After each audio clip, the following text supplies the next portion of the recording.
यहाँ पर मौजूद सभी मीडिया के दोस्तों और जो इस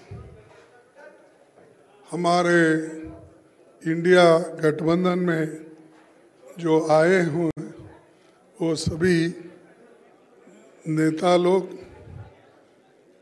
आज हमारी चौथी मीटिंग यहाँ पर दिल्ली में हुई। इस चौथी मीटिंग में 28 पार्टी ने हिस्सा लिया और 28 पार्टी के नेता लोग अपने अपने विचार को कमेटी के सामने यानी गठबंधन के सामने रखा। और ये खुशी की बात है, सभी ने यूनानिमसली एक होकर आगे किस ढंग से गठबंधन का काम चलना चाहिए और लोगों के हित में सब मिलके किस ढंग से अपने को एजिटेशन करना है या जो भी इश्यूज है उसको उठाना है। तो ये सारे देश में कम से कम 8-10 मीटिंग सभी मिलके करने का एक निर्णय हुआ और लोगों को ये मालूम करना जरूरी समझे कि गठबंधन के लोग अगर एक मंच पे नहीं आएंगे तो लोगों को इसके बारे में पूरा इसको जो उनको माहिती मिलना है या मालूमात होना है वो नहीं होगा। इसीलिए सभी ने माना और सभी लोग मिलके ये निर्णय लिए हैं। ये एक बहुत अच्छी बात है कि हमारी मीटिंग कम से कम 2-3 घंटे चली। दूसरा चीज जो हमारे 142 लोग एमपीस, अब तो 151 हो गए शायद, तो इतने एमपीस को जो सदन के बाहर डालकर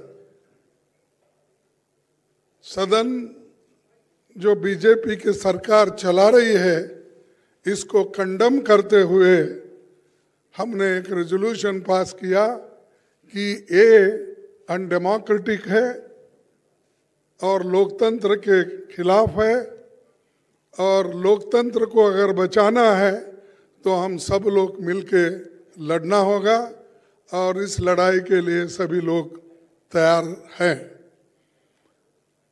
और ये पहली बार है हिंदुस्तान के इतिहास में डेमोक्रेटिक एक प्रोसेस में कि जो मुद्दा हमने हाउस में उठाया था वो कोई गलत मुद्दा नहीं था। वो मुद्दा यही था कि जो लोग सदन के अंदर आए वो कैसा आए और किसने उनको लाया और किस ढंग से वो सब तरफ जाके स्लोगन दिए, सभी किए, लेकिन उनके जो मुद्दे थे वो लोकसभा में उन्होंने अपने आवाज से उठाया था। हम पहले से भी यही कह रहे हैं कि होम मिनिस्टर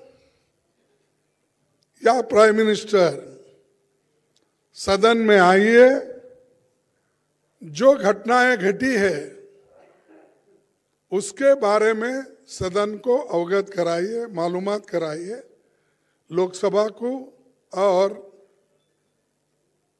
राज्यसभा को, लेकिन उन्होंने नहीं माना।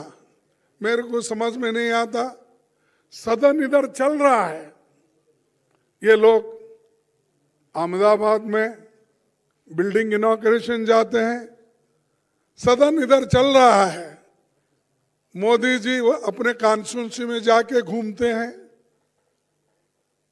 ये क्या है? ऐसा कभी नहीं हुआ। सदन यहां देश में रह के और सभी तरफ अपने भाषण देने लगे, लेकिन पार्लियामेंट में क्यों नहीं आए? लोकसभा और राज्यसभा में क्यों नहीं आए? तो ये जो उनकी मंशा है कि डेमोक्रेसी को खत्म करना, अगर नहीं गए तो क्या होने वाला को कौन पूछने वाला है? और यहां तक कि 151 लोगों को सस्पेंड करके बाहर जो निकाले, ये पहला इंसिडेंट है कि देश में इतने लोगों को आज तक किसी ने सस्पेंड नहीं किया था। ये सरकार ने प्रोत्साहन देकर सस्पेंड करने के लिए लगाए। ये बड़ी बुरी बात है और इसके लिए हम लड़ेंगे, मैदान में जाएंगे। और जो आज प्राइम मिनिस्टर और होम मिनिस्टर समझ रहे हैं कि हमारे सिवाय हिंदुस्तान में और कोई भी नहीं, हम ही हुकूमत करने के लायक है, ये उनका समझ है। इस समझ को खत्म करने के लिए हम सब एक हुए हैं। एक होकर ये आज बहुत निर्णय लिए हैं। एक तो 151 लोगों के बारे में, और दूसरा जो है सब मिलके प्रोटेस्ट करना। और ऑल इंडिया प्रोटेस्ट 22 दिसंबर को ये जितने भी सस्पेंशन हो गए उनके बारे में ये चलेगा। और तीसरी बात यह है कि जो इंडिया गठबंधन का एक मुद्दा है कि सभी लोग मिलकर काम करेंगे और सीट शेयरिंग का भी हम मिल के पहले जिस स्टेट में हमारे लोग हैं, पहले वो लोग वहाँ पर एक दूसरे से समझौता करेंगे। अगर कहीं दिक्कत है या कहीं अभी नहीं बन सकता, उसके लिए फिर यहाँ पर हमारे जो इंडिया गठबंधन के नेता लोग हैं उसको डिसाइड करेंगे। और बहुत से जगह जो हर एक पार्टी एक जो है वो ठीक ढंग से है। अब चाहे वो तमिलनाडु में हो, केरला में हो, कर्नाटक में हो या तेलंगाना में हो, बिहार में हो, अब जो मुद्दा है इसका यूपी में, वो भी सुलझ जाएगा। और बाकी का दिल्ली या पंजाब का है, वो समस्या को भी किस ढंग से सुलझाना, ये भी बात बाद में तय हो जाएगी। तो ये हमने तय करके ये मीटिंग करा।